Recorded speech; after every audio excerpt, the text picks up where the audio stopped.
vivre au cœur de la volonté de Dieu pour notre vie. Ça, c'est ce qu'on veut pour vous à MCI TV. On fait toutes ces émissions pour vous encourager dans votre foi, dans votre marche avec le Seigneur. On sait qu'on vit des temps parfois qui sont difficiles et on est tous de la même nature les uns et les autres. On passe par les mêmes épreuves, parfois des épreuves aussi, c'est vrai, particulières, dans des circonstances particulières, des vies ou des saisons particulières. Et on veut vous encourager à vivre au cœur de la volonté de Dieu, à vivre pour le Seigneur et à servir le Seigneur sans distraction. On est en train de parler cette semaine de cette vie au cœur de la volonté de Dieu et j'ai partagé sur la puissance du focus lundi. Cette émission se retrouve sur YouTube si vous voulez. L'importance de se concentrer et concentrer notre attention sur un point précis. Il y a vraiment une puissance dans le fait de se focaliser, d'être focalisé. On a vu que pour être focalisé, il fallait savoir qui nous sommes. Il fallait savoir où on va, même si c'est un peu flou, c'est vrai. On doit savoir où on va quelque part. On doit marcher dans une stabilité. Et hier, on a parlé de cette onction qui est rattachée à notre personnalité ou à notre appel. Nous avons une personnalité et il ne faut pas que cette personnalité soit effacée, soit écartée, mais plutôt qu'elle soit sanctifiée. Pierre était très nerveux. Ça lui a valu de faire des grandes erreurs, mais ça lui a aussi valu de faire des choses et des expériences extraordinaires. C'est ce caractère qu'il avait, ce tempérament qu'il avait, ça lui a fait marcher sur l'eau. On peut se moquer de lui et le prendre en exemple parce qu'il a commencé à s'enfoncer dans l'eau, il aurait pu se noyer, mais parce qu'il avait ce tempérament, c'est le seul qui est sorti de la barque. Alors, vous avez un tempérament, une personnalité, gloire à Dieu pour elle, simplement, il faut la sanctifier. Elle n'est pas à être écartée, il faut la garder. Et le Seigneur va se servir de vous à travers cette personnalité et à travers votre appel. Le vêtement d'un prophète n'est pas le même que celui d'un autre prophète. Et le vêtement de Jean-Baptiste n'était pas le même que celui du prophète Élie ou du prophète Ésaïe. Aujourd'hui, je vais vous partager sur chercher l'excellence au cœur de notre appel. Chercher l'excellence. Il faut servir le Seigneur non seulement de tout notre cœur, mais il faut le servir avec excellence. Et il y a des gens dans ce monde qui ont fait des choses sans Dieu. Mais ces choses ont réussi parce qu'ils ont été déterminés. Parfois, nous le savons parce qu'ils ont utilisé des méthodes qui sont mauvaises, comme le vol, la corruption, etc. Mais parfois aussi parce que ce qu'ils faisaient, c'était excellent. Ils étaient à la poursuite de l'excellence. Il paraît qu'il y a un homme de Dieu qui a rencontré Michael Jordan dans un ascenseur et il lui a posé la question « Mais comment vous êtes devenu le meilleur basketteur de tous les temps ?» Il a commencé à lui dire que son coach, son entraîneur, quand il était tout petit, lui a dit « Mais jamais tu pourras faire du basketball. » Et il a dit « Non, moi je vais devenir le champion du monde de basket. » Alors, pendant que les autres dormaient, lui, dès le matin, il jouait. Il mettait des paniers pendant des heures. Il a fait ça pendant des mois et pendant des années, au point de devenir ce qu'il est devenu. Il avait une cible, le panier. Il fallait qu'il mette ce ballon dans ce panier. Il fallait que ça y soit, pas à côté, ni à droite ni à gauche, que ce soit précis. Dieu dit que si vous êtes bien disposés et que vous obéissez, vous avez les bonnes dispositions, il vous donnera à manger les meilleurs fruits du pays.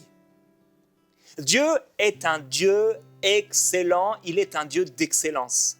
Et la façon dont vous servez le Seigneur, parfois ça montre des problèmes dans votre cœur. Parce qu'il y a certaines personnes qui sont excellentes dans ce qu'elles aiment et qui sont médiocres dans les choses qui concernent le royaume de Dieu. Dans leurs entreprises, on les voit, ils sont parfois derrière leur bureau, costume, cravate, nickel. Les dossiers sont traités à temps. Le point est mis à la fin de la ligne. Tout est parfait, la règle est bien rangée. Tout est bien fait, l'agenda structuré. Mais dans la maison de Dieu, ils arrivent là, comme s'ils allaient n'importe où. Dieu nous appelle à être excellents. Je me souviens, au tout début d'Enseigne-moi, on était allé sur Paris et j'avais la grâce de pouvoir visiter le bâtiment d'une association chrétienne qui existait depuis de nombreuses années, peut-être 20 ou 30 ans. J'étais enthousiaste à cette idée puisqu'on était au tout début d'enseignement. Je me suis dit, ça va pouvoir m'encourager, me fortifier. Et on est arrivé dans un immeuble et dans une toute petite pièce. C'était leur bureau et c'était le désordre total. Je suis sorti de là, j'avais peut-être une vingtaine d'années, 20 ans. Je me suis dit, mais ça, c'est pas ce que je veux pour le Seigneur. C'est pas, je me suis dit en moi-même, mais si c'est à ça que doit ressembler Enseigne-moi dans 20 ans. Seigneur, non. Vous savez, McDonald's, si vous avez eu l'occasion de regarder le film, c'est intéressant. C'était 2 frères qui ont lancé un restaurant, puis je crois 2 ou 3 autres. Ils faisaient du fast-food, sauf que c'était très long. Mais il y a un homme qui était un ancien commercial qui a vu leur affaire et qui s'est dit « mais moi, je peux me faire des millions avec cette affaire ». Il a travaillé pour que ce qu'il faisait, ce soit excellent. Que, en un temps déterminé, au moment où la personne passe la commande, il se passe que quelques minutes pour qu'elle ait un sac avec tout ce qu'elle a demandé. Le nombre de cornichons, vous savez ceux que vous enlevez là quand vous mangez un Big Mac, est compté. C'est 2 cornichons, pas plus, pas moins. En tout cas, je crois que c'est 2. Mais en tout cas, le nombre, il est le même. Et partout, et dans tous les pays. La grandeur là où on met les frites. Tout est déterminé. Il a fait des marques par terre avec sa craie. Il a employé des gens. Et ils allaient d'un endroit à un autre, comme vous pouvez le voir dans le film, pour réfléchir comment on peut gagner du temps, comment on peut gagner une seconde.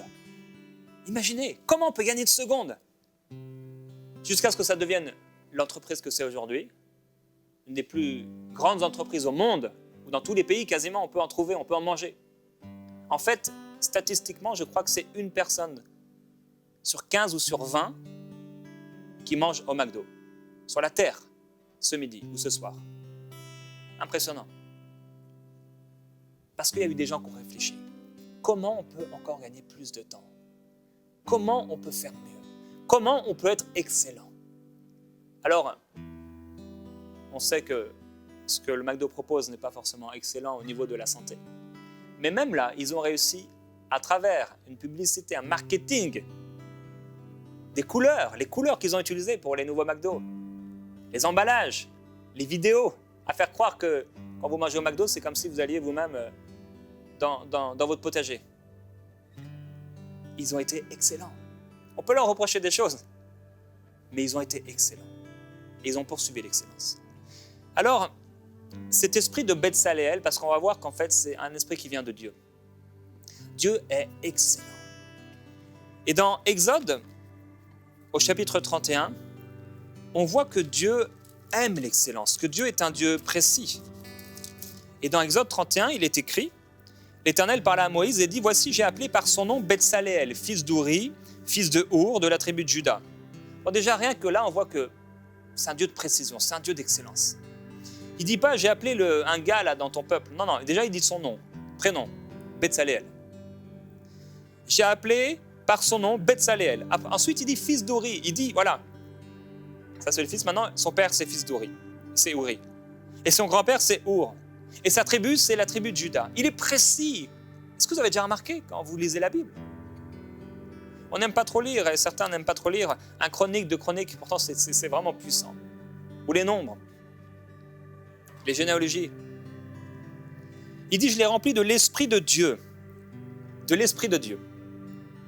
sagesse, d'intelligence, de compétences pour toutes sortes d'ouvrages, pour concevoir des plans, pour travailler l'or, l'argent et le bronze, pour graver les pierres à enchâsser, pour tailler le bois et pour exécuter toutes sortes d'ouvrages.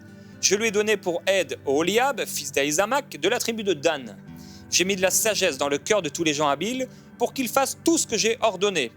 Et là, il parle, la tente de la rencontre, l'arche du témoignage, le propitiatoire qui sera dessus, tous les ustensiles de la tente, la table et ses ustensiles, le chandelier d'or pur et tous ses ustensiles, l'autel des parfums, les vêtements spéciaux, etc., etc. Dieu est un Dieu de précision, Dieu est un Dieu d'excellence. Et je vous assure, si les plans n'étaient pas suivis à la lettre, il fallait tout recommencer. Vous savez, ceux qui écrivaient et qui réécrivaient l'Ancien Testament, les premiers livres de la Bible par exemple, dès qu'ils faisaient une simple rature, ils recommençaient tout à zéro. Il faut que tu sois excellent. Dans ce que tu fais, il faut que tu sois excellent. Être excellent, ça coûte. Être excellent, c'est difficile. Être excellent, ça vient nous demander des forces. Et il y a plein de gens dans le monde qui sont excellents, qui ont des dons. C'était des dons qui venaient de Dieu, mais ils les ont mal utilisés. Il y a des gens aujourd'hui qui font de la pornographie, des films pornographiques. Leur don, il était de Dieu, mais ils l'ont mal utilisé. On a parlé hier très rapidement de Satan qui était censé être un adorateur, mais il a mal utilisé son don. Judas avait un don certainement, il a été choisi par le Seigneur, mais pas pour rien. Il avait certainement une habileté particulière pour la gestion financière. Mais ce qui était pour lui un don est devenu une occasion de chute. Ce qui était pour lui une bénédiction est devenu une malédiction. Tu es excellent. Et tu ne dois pas croire que tu ne l'es pas.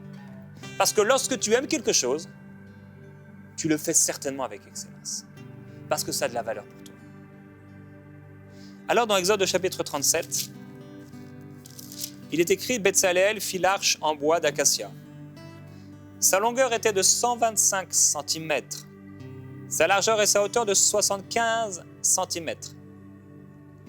Il la couvrit d'or intérieurement et extérieurement.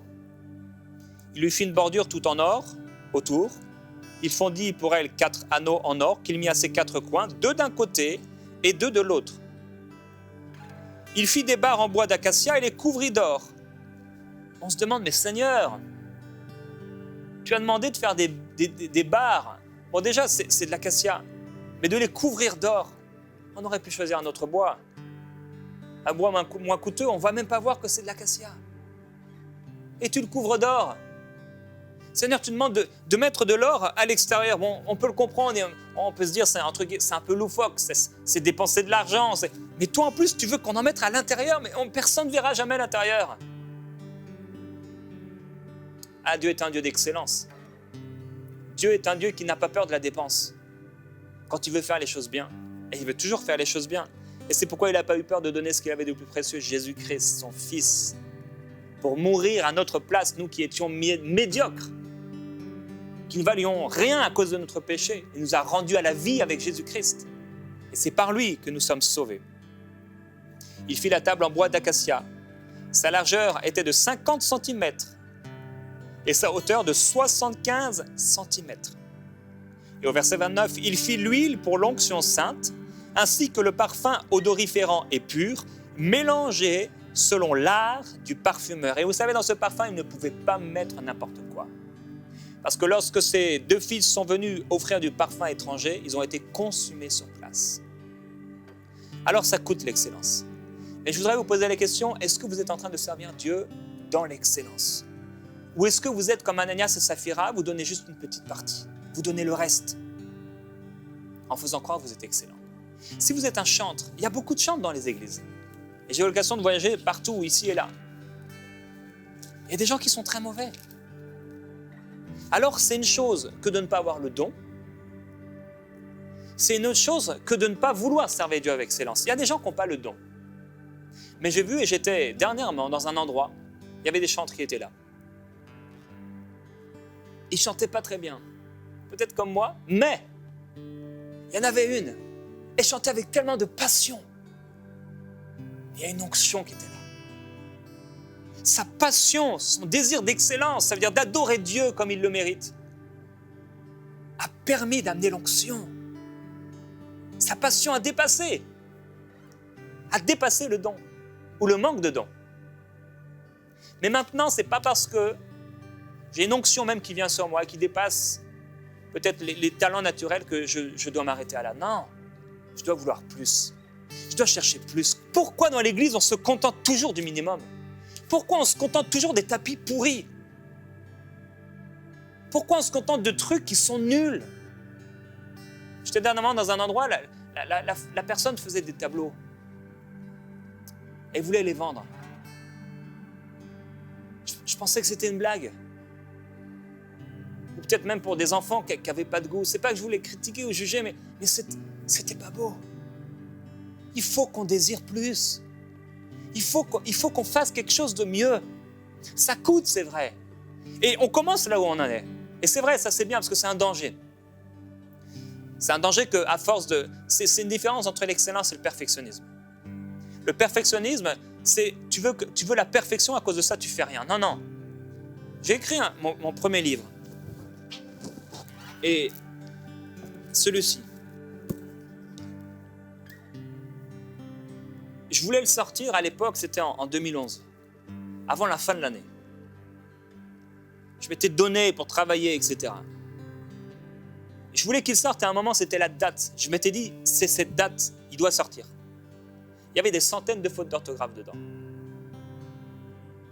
On pourrait dire que ce n'était pas excellent. Ce n'était pas parfait. Et pour moi, je m'étais donné une date et je voulais qu'il sorte. Après, je l'ai perfectionné. Je l'ai rendu meilleur. J'ai fait une nouvelle couverture. Le livre, il pèse 2 kilos maintenant. J'ai ajouté un signet. Ça coûte. Le livre coûte plus cher que sans la couverture en carton. Et je me dis, si le monde fait des choses qui sont excellentes, comme les livres que vous voyez ici, pourquoi les chrétiens en auraient des livres pourris, nuls et qui ne donnent pas envie de lire? Alors, ça coûte plus cher, et entre guillemets, ça rapporte moins, mais on ne fait pas ça pour l'argent. Mais si on était dans cette mentalité du monde, alors on dirait non. Je fais ce livre, L'amour injuste. Ce livre, j'aurais pu le faire comme la plupart des best-sellers. La plupart des best-sellers dans le monde, les romans, le livre est tout à fait basique. Aucune couleur, si ce n'est la couverture. Tout est très simple. Le papier est jauni parce que c'est celui qui coûte le moins d'argent. Les best-sellers dans le monde. Pourquoi? Parce que eux, ils recherchent le gain, l'argent. Il doit coûter le moins cher possible. Ce livre, j'ai voulu qu'il soit beau. Il y a un vernis sélectif. Il y a un embossage sur la couronne et sur le titre ici. J'ai ajouté de la couleur dans mes livres. Ça coûte. J'ai ajouté un CD. Le CD est collé par 2 points de colle. Quelqu'un doit le mettre manuellement. J'ai cellophané ce livre-là pour pouvoir l'envoyer. Ça coûte. Ce CD a été fait d'une bonne façon. Ça a été peut-être des centaines d'heures de travail, ou des dizaines et des dizaines d'heures de travail. L'excellence, ça coûte. Et peut-être tu vas gagner moins dans ce que tu fais, entre guillemets, mais ce sera excellent. Ce sera beau. Ce sera propre et ça va glorifier le Seigneur. Un exemple, simplement, pour vous encourager à servir le Seigneur et à servir dans vos entreprises, dans le monde, dans le travail que vous faites, dans votre métier, avec excellence. Une femme nous disait qu'elle a perdu son emploi 2 fois et qu'elle était prête à le perdre une 3e fois. Elle lui a dit, mais est-ce que tu aimes ce que tu fais? Elle a dit, oui, j'aime ce que je fais. Mais est-ce que tu es bonne? Elle a dit, non, c'est ça le problème. Alors forme-toi. Change. Sers le Seigneur avec excellence. Et si tu sers dans ton entreprise, la Bible dit, sers les hommes comme si tu servais le Seigneur. Je prie qu'on soit excellent. Nos vidéos doivent être excellentes, nos œuvres, nos fruits. Notre éducation doit être excellente. Ce qu'on produit doit être excellent. On recherche l'excellence. On n'est pas parfait. On fait des erreurs. Comme moi dans ce premier livre. Je me suis dit, mince, j'aurais dû être encore plus excellent. Mieux organiser mon temps. Et c'était le début. Il faut commencer. Mon frère, ma sœur, vivre au cœur de la volonté de Dieu, c'est vivre dans l'excellence. Dieu est un Dieu excellent. Dieu ne veut pas qu'on soit une guitare, un instrument qui fait un son bizarre. dont on ne comprend pas le but ou ce qu'elle est en train d'exprimer. Dieu ne veut pas qu'on soit un orchestre où chacun vit pour soi-même, une équipe de foot où chacun veut marquer le but. Non, chacun a sa place. Et chacun dans sa place le fait avec excellence. Prions, frères et sœurs. Père, je prie pour que dans ton royaume, on trouve des hommes et des femmes qui cherchent l'excellence. On n'a pas eu tous la même éducation, les mêmes opportunités, les mêmes grâces, la même éducation, la même possibilité d'apprentissage. Et avant, Père, parce que souvent ce qu'on fait, c'est le produit de ce qu'il y a dans notre cœur, avant de prier pour que les gestes ou les actions soient excellentes, je voudrais te prier pour notre cœur. Ta parole déclare que garde ton cœur plus que toute autre chose, parce que c'est de lui que viennent les sources de la vie. Je priais, Père, pour mes frères et mes sœurs qui n'ont pas gardé leur cœur, et parce qu'ils n'ont pas gardé leur cœur, parce qu'il y a de la rébellion, parce qu'il y a de la jalousie, parce qu'il y a un esprit de division, ce qu'ils produisent, c'est pas excellent. Ils font le minimum. Ils donnent le minimum. Parce qu'il y a cet esprit d'égoïsme, de radinerie, de tout pour eux, qui leur empêche d'être excellents. Qui les empêche d'être excellents. Père, je prie pour celui qui m'entend, celle qui m'entend, pour que dans son travail, elle soit excellente. Que cette personne soit excellente, comme l'était Daniel, comme l'était Joseph, excellente. Comme l'était Betsaléel. Tu lui avais donné des dons, mais il a dû travailler, il a dû agir. Il a dû faire en sorte que même avec le don qu'il avait reçu, cette table fasse 75 cm, pas 74, pas 76, mais 75. Il a dû prendre le temps de trouver de l'acacia, de le faire couper, de le vérifier, de le scruter, de le tester, de le couvrir d'or, de le faire sécher, de vérifier que tout soit bien poli. Père, je prie que cet esprit de Betsaléel, cet esprit d'excellence, vienne maintenant sur nous, parce que nous voulons te servir avec excellence. Avant tout, dans notre cœur, que notre cœur soit excellent, que notre cœur te glorifie, que notre cœur, Seigneur, tu puisses l'approuver, que notre cœur soit excellent devant toi. Tu dis, je vous avais planté comme une vigne excellente, mais les fruits que vous avez portés sont des fruits amers et mauvais. Oh, tu nous as plantés comme une vigne excellente, d'un plan sûr et parfait. Tu nous as plantés excellents. Tu es un Dieu excellent, mais nous sommes à ton image, plantés dans ta maison, plantés dans la maison de l'Éternel. Nous sommes appelés à croître et à grandir. Grandir dans l'excellence. Tu nous as plantés comme une vigne excellente. Je prie que l'excellence ressorte de notre vie, ressorte de notre service. Si vous servez le Seigneur, vous pouvez peut-être mettre votre main sur votre cœur. Je voudrais prier pour vous maintenant. Père, je prie pour cette personne dans le service, dans l'Église, que son service soit excellent. Cette personne qui a à cœur la communication et qui fait des tracts ou qui fait des affiches, qui fait tout ce qui est visuel, je prie que ce soit excellent. Père, je prie que tu puisses vraiment créer en elle, amener en elle cet esprit. Ta parole déclare que la première chose qu'il y avait dans Betsaléel, c'est qu'il avait l'Esprit de Dieu. Alléluia. Dans la Nouvelle Jérusalem, les routes seront pavées d'or. Autour de ton trône, il y a 24 vieillards, pas 25. Tout est clair, tout est pur, tout est parfait. Tu es un Dieu qui a créé toutes choses par une excellence, une sagesse extraordinaire. Tu as mis le soleil à une distance parfaite de la terre. Tu es un Dieu excellent. Tu as donné les limites à la mer et à la marée avec excellence.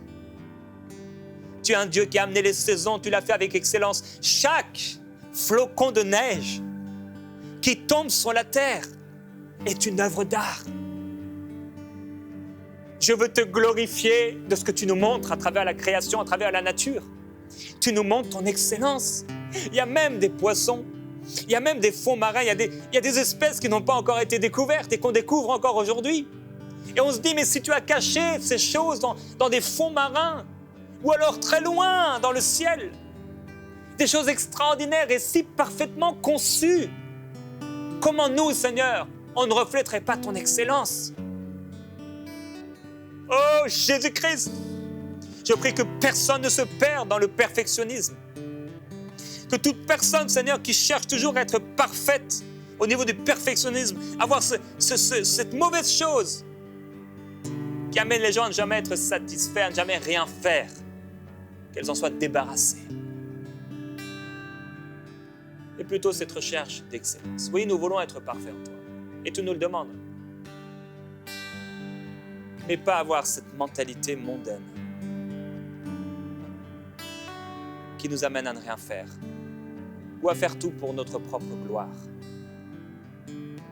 Seigneur Jésus, tu es venu à Jérusalem. Et quand tu es venu, tu t'es assis sur une simple bête, le petit d'une ânesse. Ce n'était pas un cheval, ça n'avait pas l'air excellent, mais c'était excellent parce que c'était le plan de Dieu pour toi. Le Père avait parlé sur toi, Jésus. Et nous voulons obéir selon les paroles du Père, à la particularité que tu nous as donnée, la personnalité que tu nous as donnée. Des fois, tu appelles à faire des choses qui ne paraissent pas excellentes, mais qui le sont en raison de l'appel. Je te glorifie. Merveilleux Jésus-Christ. Alléluia. Frères et sœurs, il y a plus. Il y a plus, on a commencé simplement à gratter. Mais je crois que l'Esprit de Dieu, l'Esprit de Betsaléel, l'Esprit d'excellence va agir en nous pour nous rendre de plus en plus excellents. Il n'est pas question des autres et de juger les œuvres des autres. Parfois, nous pourrons faire des constats et aspirer, désirer, prier pour ces gens qu'ils puissent être excellents, mais c'est avant tout nous. On n'est pas parfait, tout ce qu'on fait n'est pas parfait, tout ce qu'on fait n'est pas excellent. Et ce qui doit nous animer, ce n'est pas de faire meilleur que les autres, de faire mieux que les autres. Ce qui doit nous animer, c'est vraiment de refléter la gloire de Dieu. Alors que ce soit vraiment le cœur de notre prière.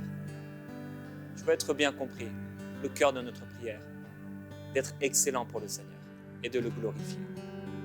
Je vous bénis au nom de Jésus. On va se retrouver demain en prière inspirée. Soyez fidèles dans cette émission, le Seigneur va vous parler.